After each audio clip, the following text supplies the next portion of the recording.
अच्छा, we are discussing about the Microsoft Power BI.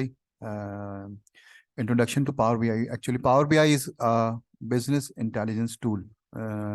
Business intelligence, we can develop many different visuals according to the requirement, according to management requirement, according to different requirements. इस course में हम जो जो main topics हैं उनके बारे में थोड़ा थोड़ा हम डिस्कस कर लेते हैं। जैसे अब जब माइक्रोसॉफ्ट पावर बीआई में आपने विजुअल्स डिस्प्ले कराने तो उसकी डेटा सोर्सेज भी होती हैं। Data source, there are different data sources. जैसे आप एक्सेल से कनेक्ट कर सकते हैं, आप जो है एसक्यूएल सर्वर से, आप जो है ऑरिकल से कनेक्ट कर सकते हैं। हम यहाँ पे इस कोर्स में पढ़ने जाएंगे import from the Excel. Excel से आपने जो डेटा है आपने इंपोर्ट कर लिया। अच्छा, अब जब आपने इसको इंपोर्ट कर लिया तो आप इसके ऊपर विजुअल्स बना सकते हैं। जैसे फॉर एग्जांपल आपने प्रॉफिट का विजुअल बनाया है। प्रॉफिट का विजुअल कैसे? आपने रीजन वाइज प्रॉफिट डिस्प्ले करा दिया कि किस किस रीजन में कितना प्रॉफिट हुआ है। एक विजुअल ये हो गया।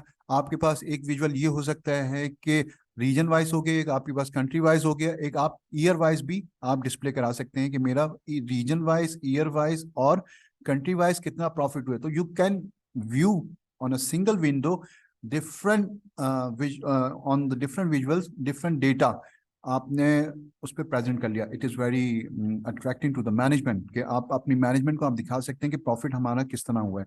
So power BI is very powerful tool. अब जब पावर बीआई पे आपने ये बना दिया तो अगर आपने कोई चीज़ उसमें ऐड की है तो आप उसके अंदर एक ऑप्शन होता है डेटा रिफ्रेश का। अच्छा, इसके अलावा आप जो है उसके अंदर डिफरेंट अगर आपके टेबल्स हैं तो उनके दरमियान आप रिलेशनशिप भी क्रिएट कर सकते हैं।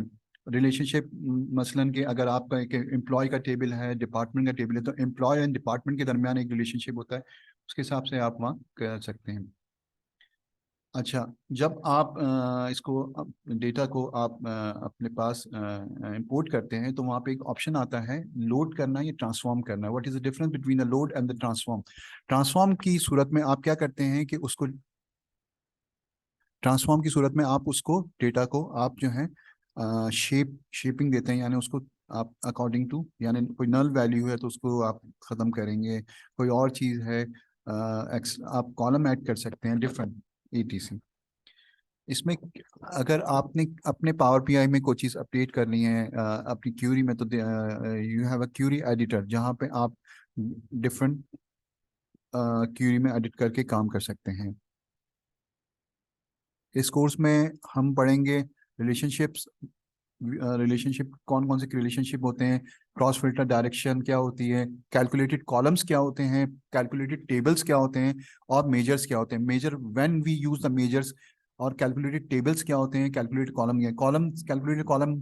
अब हर रॉ पे आप जो है कैलकुलेशन कर रहे होते हैं। मेजर आप समराइज एक उसको कैलकुलेशन करके DAX through the DAX function we can use the measures. इस कोर्स में हम ये भी पढ़ेंगे। Power BI reports, page layout, formats वगैरह हम पढ़ सकते हैं। हमारे पास मल्टीपल विजुअलाइजेशन होती है, उनको चार्ट्स, और इसमें इसके अलावा हम इस कोर्स में पढ़ने जाएंगे Microsoft Power BI admin portal, service setting, desktop setting, dashboard and report setting. These are the settings we can do on the Microsoft Power BI. That's all. If you have any query, you can contact with me. Okay, thank you so much. Allah Hafiz.